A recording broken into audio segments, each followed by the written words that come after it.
Let us prepare ourselves for this morning's guided meditation, focusing on light, the radiance within us.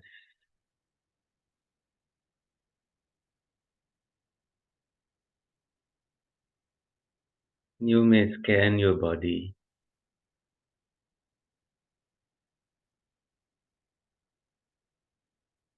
to see if there is any place that you want to adjust.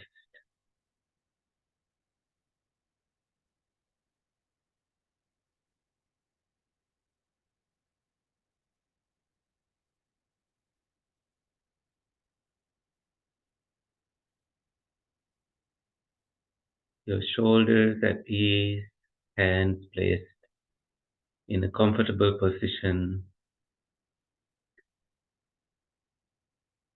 Your upper body is upright, neck is resting on your spine,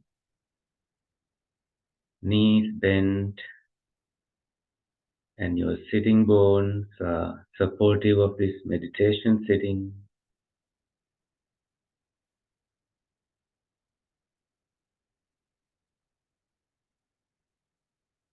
You can take a deep breath in and notice the body's movements as you breathe out.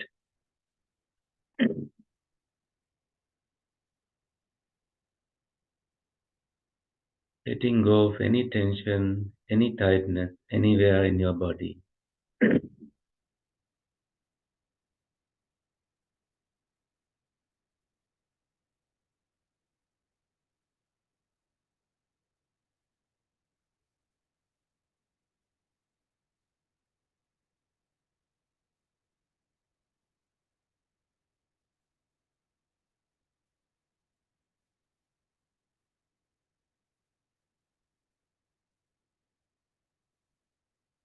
Putting your past behind and thoughts of future aside. All you have is this moment.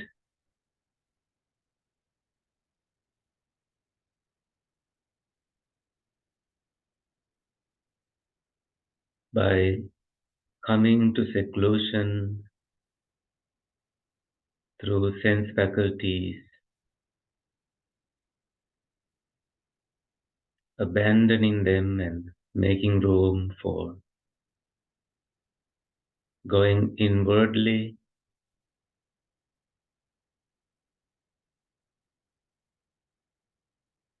seeing that this mind is luminous by nature and it is defiled by visiting defilements. So we begin the removal process through coming to this present awareness.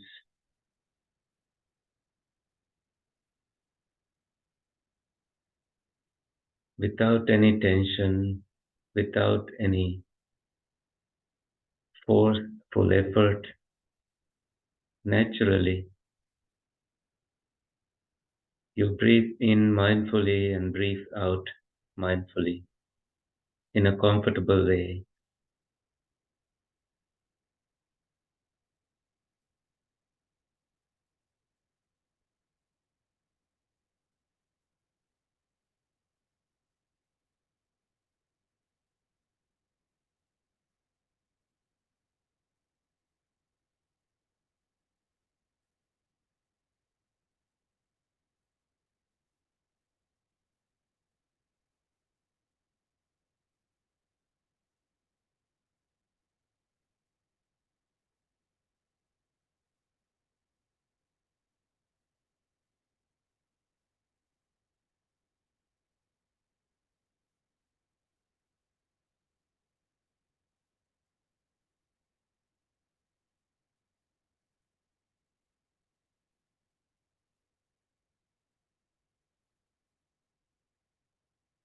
As you breathe in and breathe out, you can relax the whole body.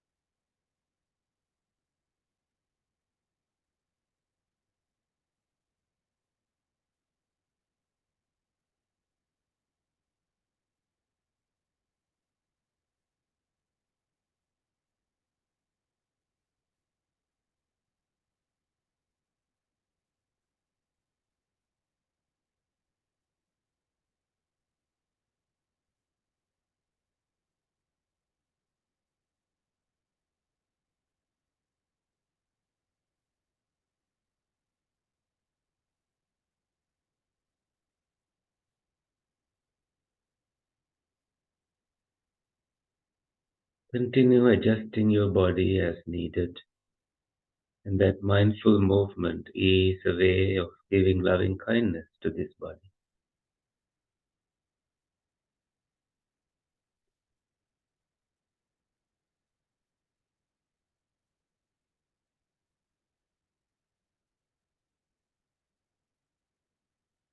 Coming back to your breath, you notice sometimes some breaths are long, some breaths are short.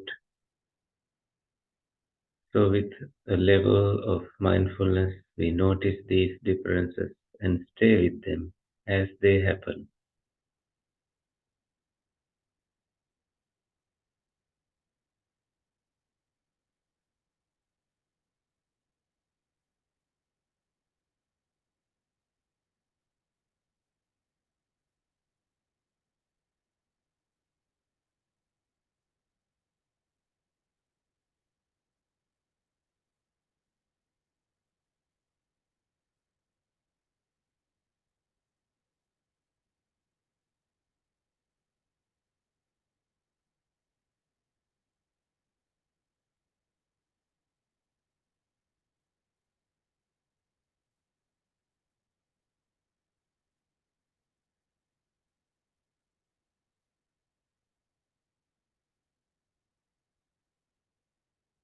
Expanding our awareness to the whole upper body. Now you may be able to notice the sensations across your body as you breathe in and breathe out.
Now tranquilizing the whole body,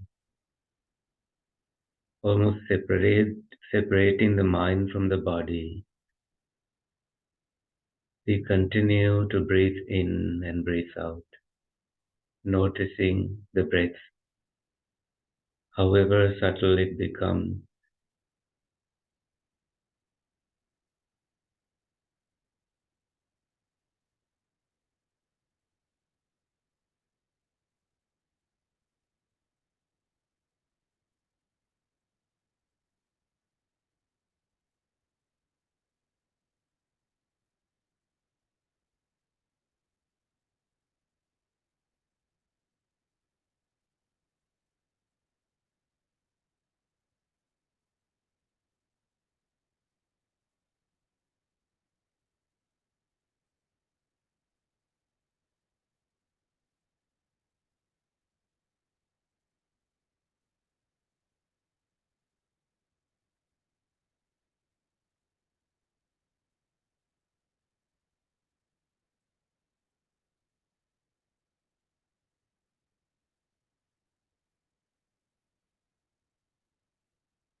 Now we may reflect on how thick darkness can be dispelled by a small light.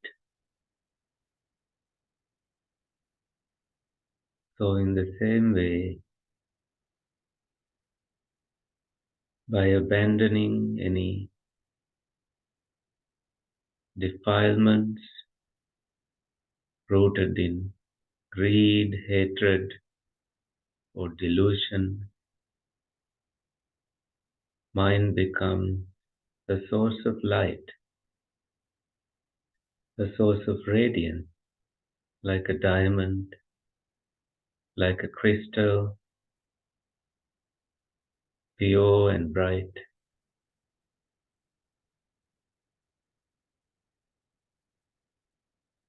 And this light can be passed on to thousands of others like a candle. When shared, the brightness of the candle does not decrease.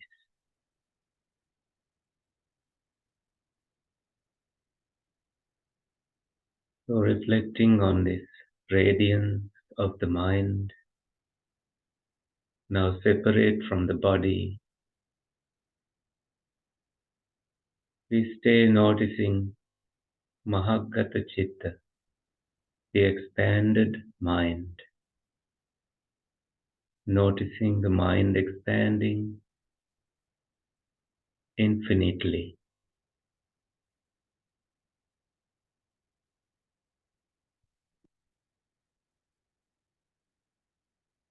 in all directions.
Whatever arises, pleasant, unpleasant, neutral feelings, enter this light and disappear. This light is synonymous with equanimity, so we make more of it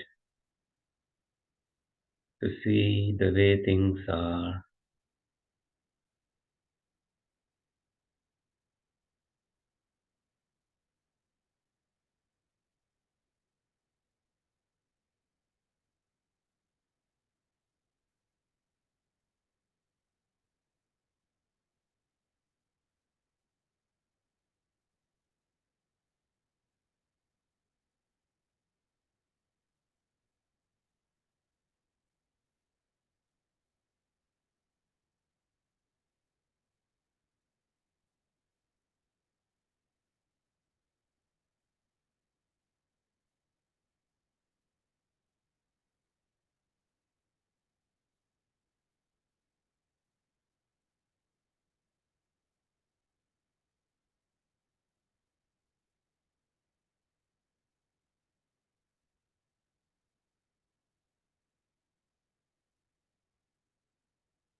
Seeing the connectedness of all things with light, we become relieved of having to bear things materially, immaterially, within our being,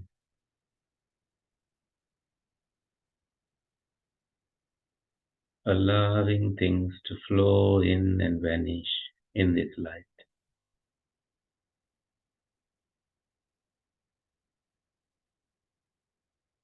Like a waterfall, and seeing the effect of a waterfall, visualizing it happening right here, right now, in our mind.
With that ease of mind, we will come out of this meditation with the sound of the gong.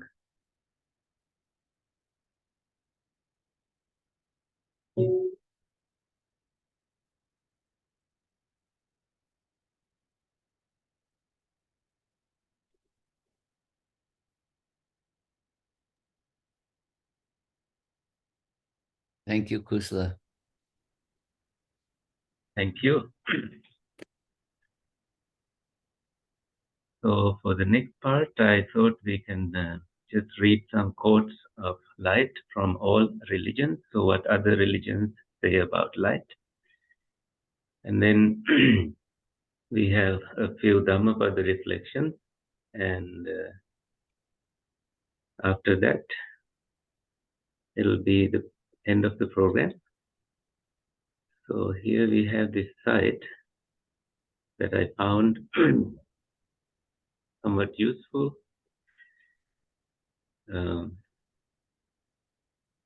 And this one quote from Itivuttaka, this is the Buddha saying, luminous monk is the mind, and it is defiled by incoming defilements. And then the Buddha says, luminous monks is the mind, and it is freed from incoming defilements, just like the kind of meditation we tried to do this morning. And so it is saying, we can imagine the baby mind.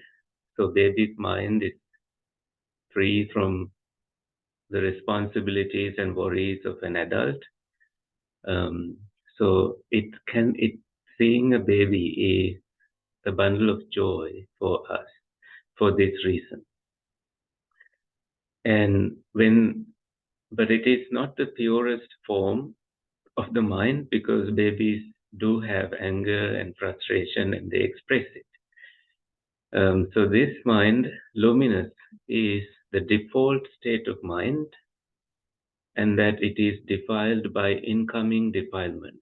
In meditation, I used visiting defilements because the Pali word is agantuka. Agantuka is someone who is a visitor. So the full Pali quote is Abassara midang bhikkhave chittang. Mind is luminous, monks. Tanchako, that too, agantukehi upakkilesehi. By visiting defilements, upakkilidhang is defiled. So monks, this mind is luminous, and it is defiled by the incoming defilements. So you can visualize a pure white cloth, and when it is stained a little bit with mud, you see clearly that it is stained.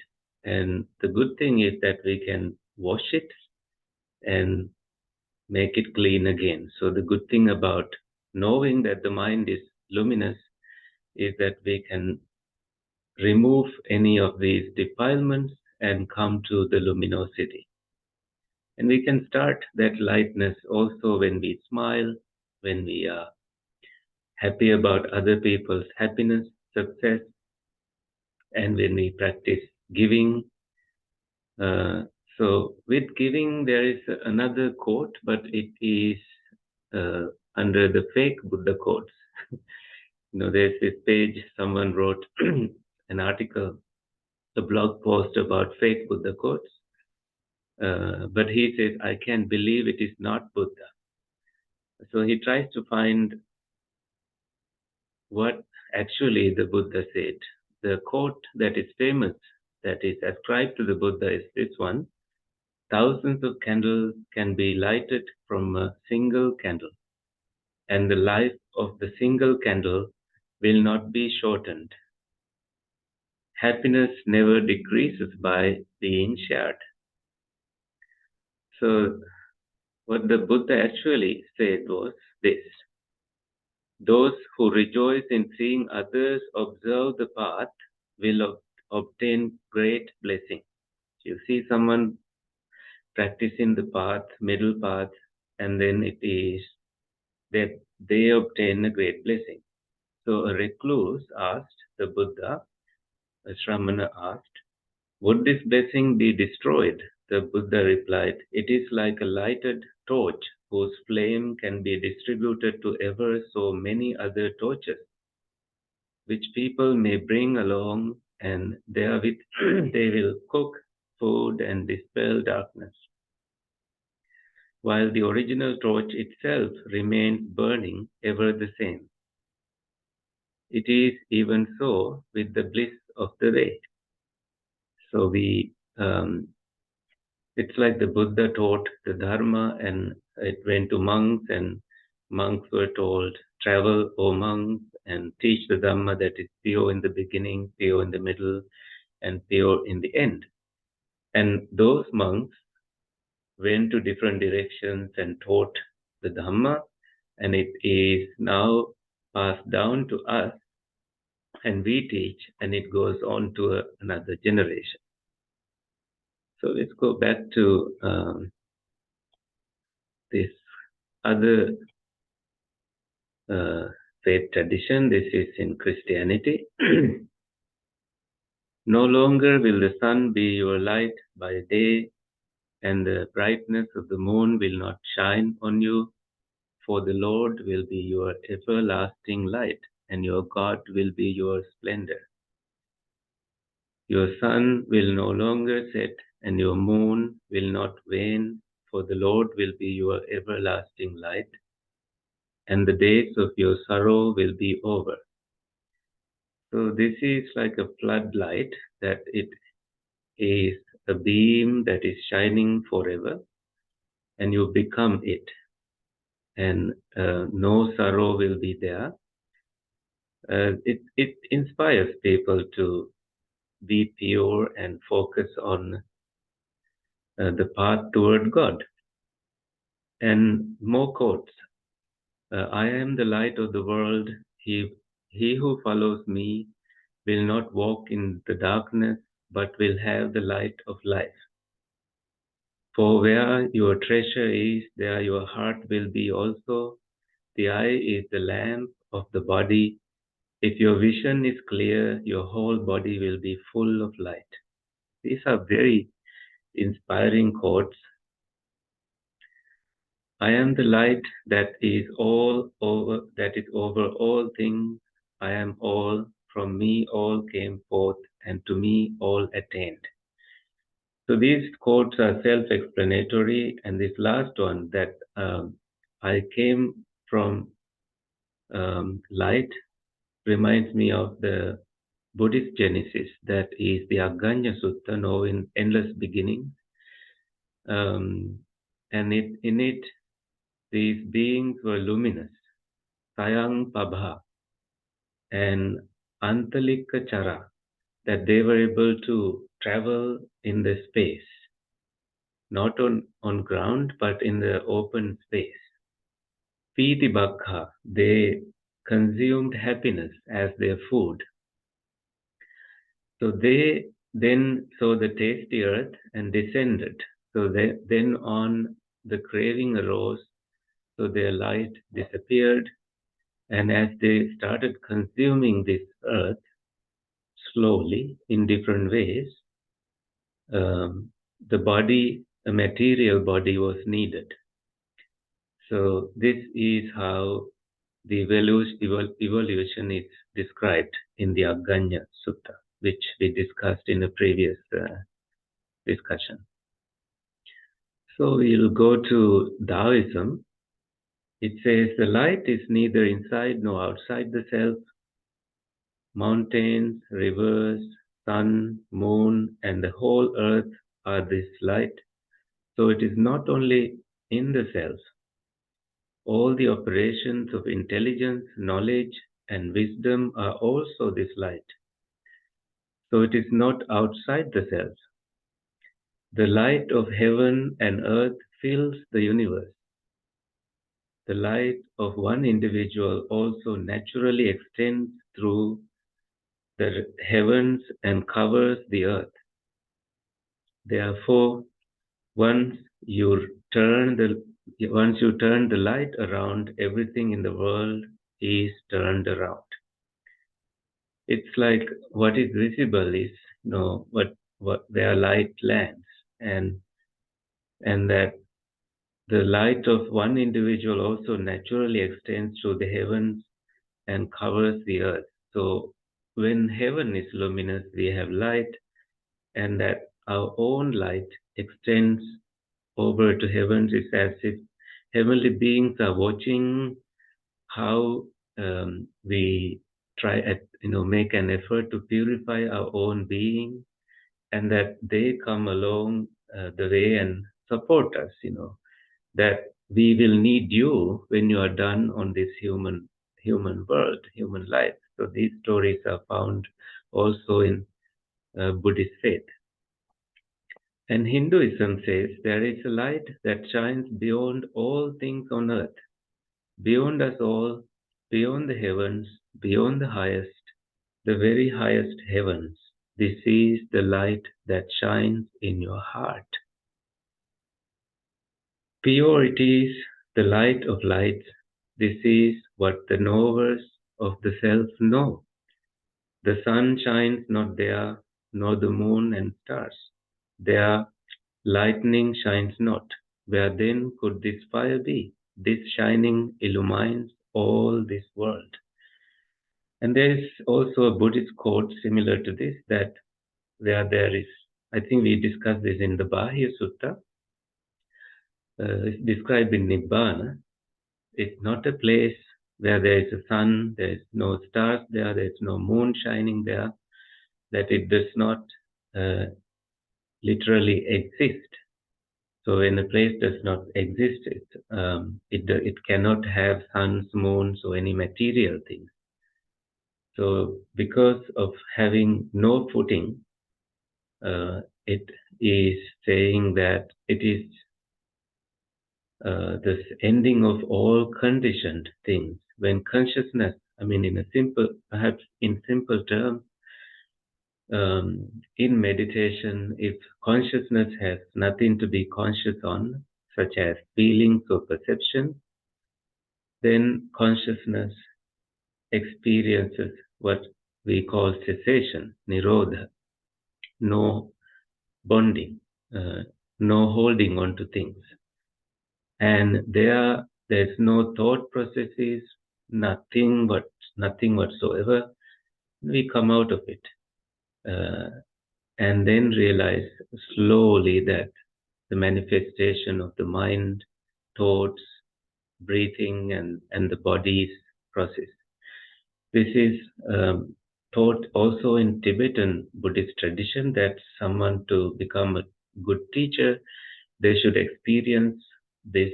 This is like experiencing the death of the body, and coming back, so that you are able to give empowerments to other uh, aspiring students who like to meditate and become teachers on their own. All right, so we have many quotes to discuss, but I will not go on. Let's open the Dhammapada. Do we have any questions today?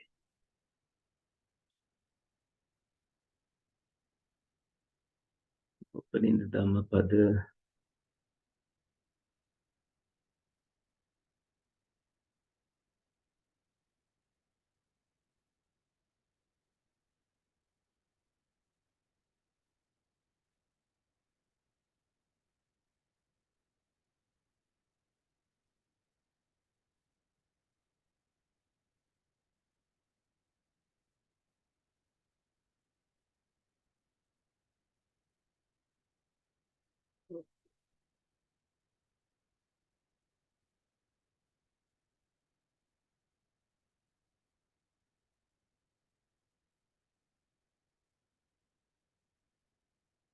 So before we recite the Dhammapada, we have the 5 recollections. Let us try to read it together as we do. I am subject to old age. I am not exempt from old age. I am subject to illness. I am not exempt from illness. I am subject to death. I am not exempt from death. I will be separated from everyone and everything dear and agreeable to me. I am the owner of my karma, the heir of my karma. I have karma as my origin, karma as my relative, karma as my result. I will be the heir of whatever karma, good or bad, that I do.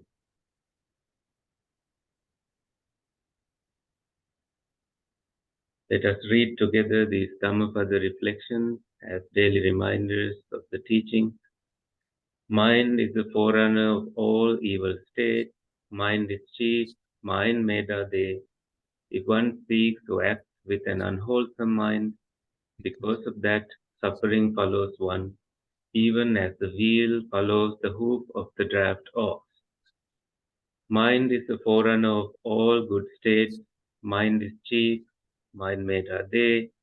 If one speaks or acts with a pure mind, because of that, happiness follows one, even as one shadow that never leaves.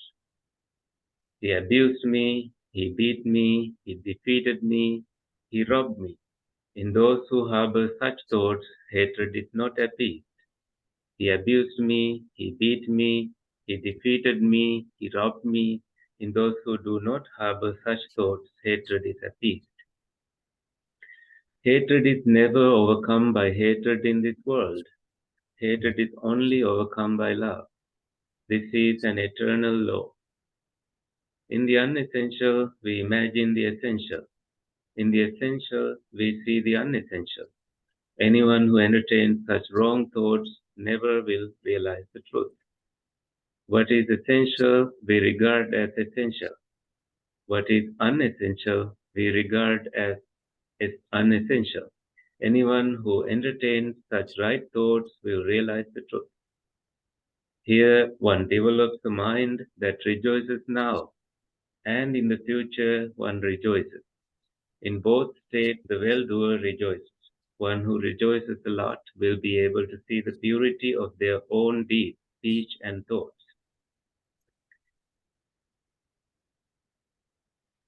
When one is happy now, they will be happy in the future.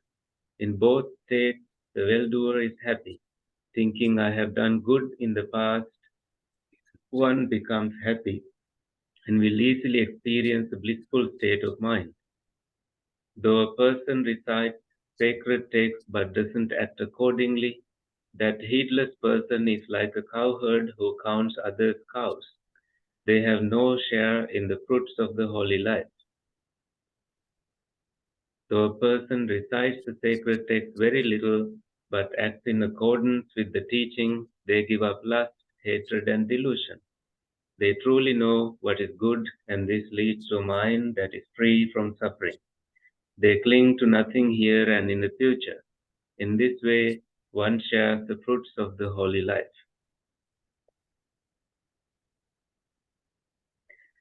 Okay, so that is it for today. And if no questions, we will share merits and end the session.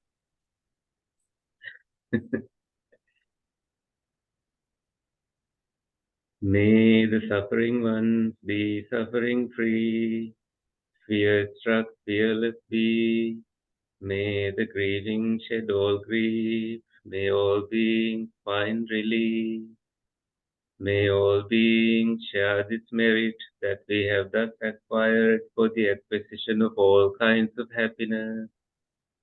May beings inhabiting space and earth, devas and nagas of mighty power, share this merit of ours. May they long protect us and protect the Buddha's teaching. Sadhu, sadhu, sadhu. Thank you for coming and have a wonderful weekend. Bye, Kusala. Bye-bye. Hi, Maple.